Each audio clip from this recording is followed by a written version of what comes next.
Well, Keir Starmer has triggered a huge firestorm after Labour's latest nightmare. Over the last couple of days, we of course have been reporting on the whole Rachel Reeves scandal. The budget is imminent, in fact it's happening this month. However, Labour MPs are irked behind the scenes and are secretly plotting to oust Keir Starmer after the autumn budget. So much for staying in power for 10 years. Now, it's not good news for Keir Starmer, nor is it necessarily good news for us as such, because all of the Labour MPs that are being proposed to try and take over his leadership role are shit. Alright, just as shit as Keir Starmer. We're going to be breaking down this story in today's video. We're also going over a bit of breaking news with regard to the mass stabbing attack that occurred on the train last night, as there has been yet another major development. As always, guys, before we do get into the video, please do hit the like button and hit the subscribe button for more, and do follow my Instagram as well, DanPWD. Let's get into it.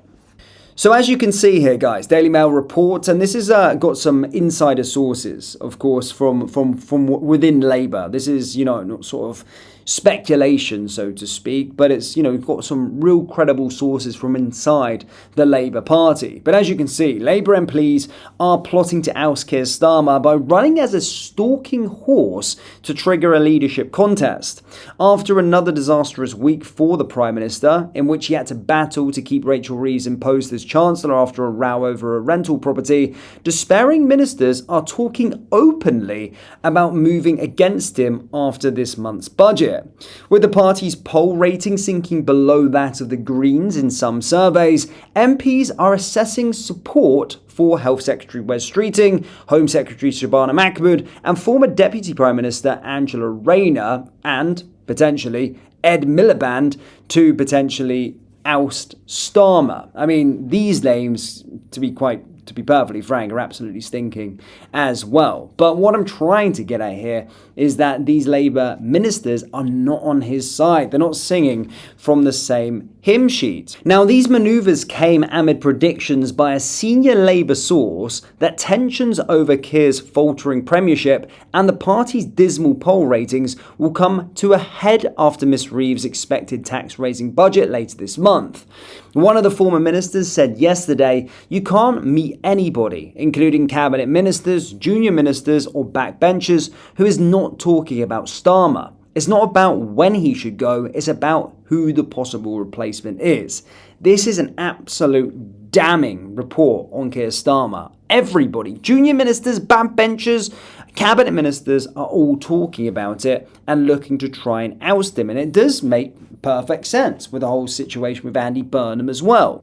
Now, having said that, not one of these potential candidates is expected to act unliterally to mount a challenge. Some MPs say that a stalking horse would be needed. A stalking horse is a political term for a token candidate who mounts a bid in order to trigger a full-scale contest. Such a candidate needs the backing of 80 MPs to stand for leader. One name mentioned as a possible stalking horse is Louise Hay, who was forced to quit as Transport Secretary last year after it emerged she had a conviction for fraud over a mobile phone theft. On Friday, Ms Hay used an appearance on BBC One's Have I Got News For You to launch an attack on Keir Starmer for treating Rachel Reeves' case differently to hers. So whilst there is no definitive individual that could be mounting, there is a lot of talk coming from inside sources within the Labour Party,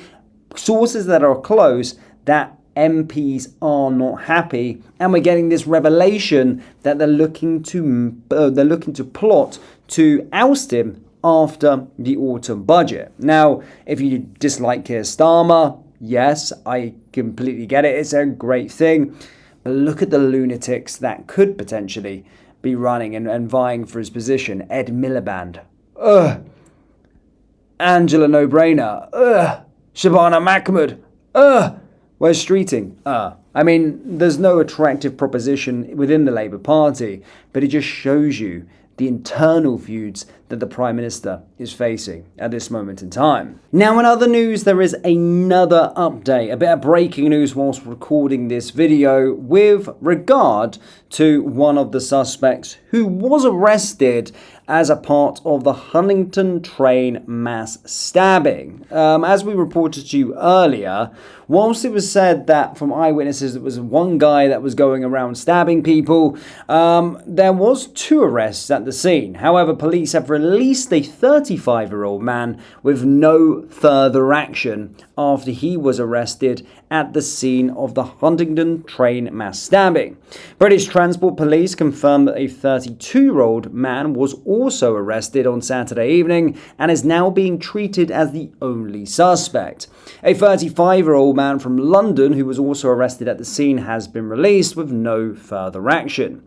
It was reported in good faith to officers responding to the incident that he was involved in the attack, and following inquiries, we can confirm that he was not involved. So that's the latest update with regard to this situation, and there's going to be a lot of updates that come out over the next couple of days. Again, a lot of unanswered questions. Earlier on today, we said that, police have already came out and said that it's not terror related.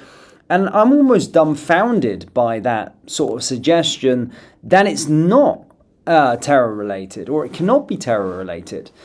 Because the problem is within the UK, and under UK legislation, under UK law, there is a massive grey area. There's really blurred lines now. Because a year ago, during the whole situation with regard to the Southport killings, they changed some of the law, what is deemed as a terrorist. What is terrorism now? At one point, they were saying Axel Rudabakana wasn't a terrorist. In fact, his crime fitted more of a lone wolf or a lone attacker. So it's essentially the same situation. And we know the situation with Axel. He had Al-Qaeda manuals. But they're working out whether the intent was something like terrorism. And in Axel's case, at times, they were saying that it couldn't constitute as terrorism. So they wanted to deem a new sort of law, a new rule for these lone wolf attacks. So I wouldn't be surprised we're going to be going down that sort of route. However, they're still obviously investigating right now what the motive was for this attacker, etc., etc. So right now, all we know is that one man is the suspect. One guy who was arrested at the scene has been released. The police have said it's not terror related. And of course that, 9 people had life-threatening injuries. That toll is down to 2, and there's currently no fatalities. But guys, do let me know your thoughts on both updates we provided to you in today's video. As always, please do hit the like button and hit the subscribe button for more. And I'll see you all next time. Take care. Peace.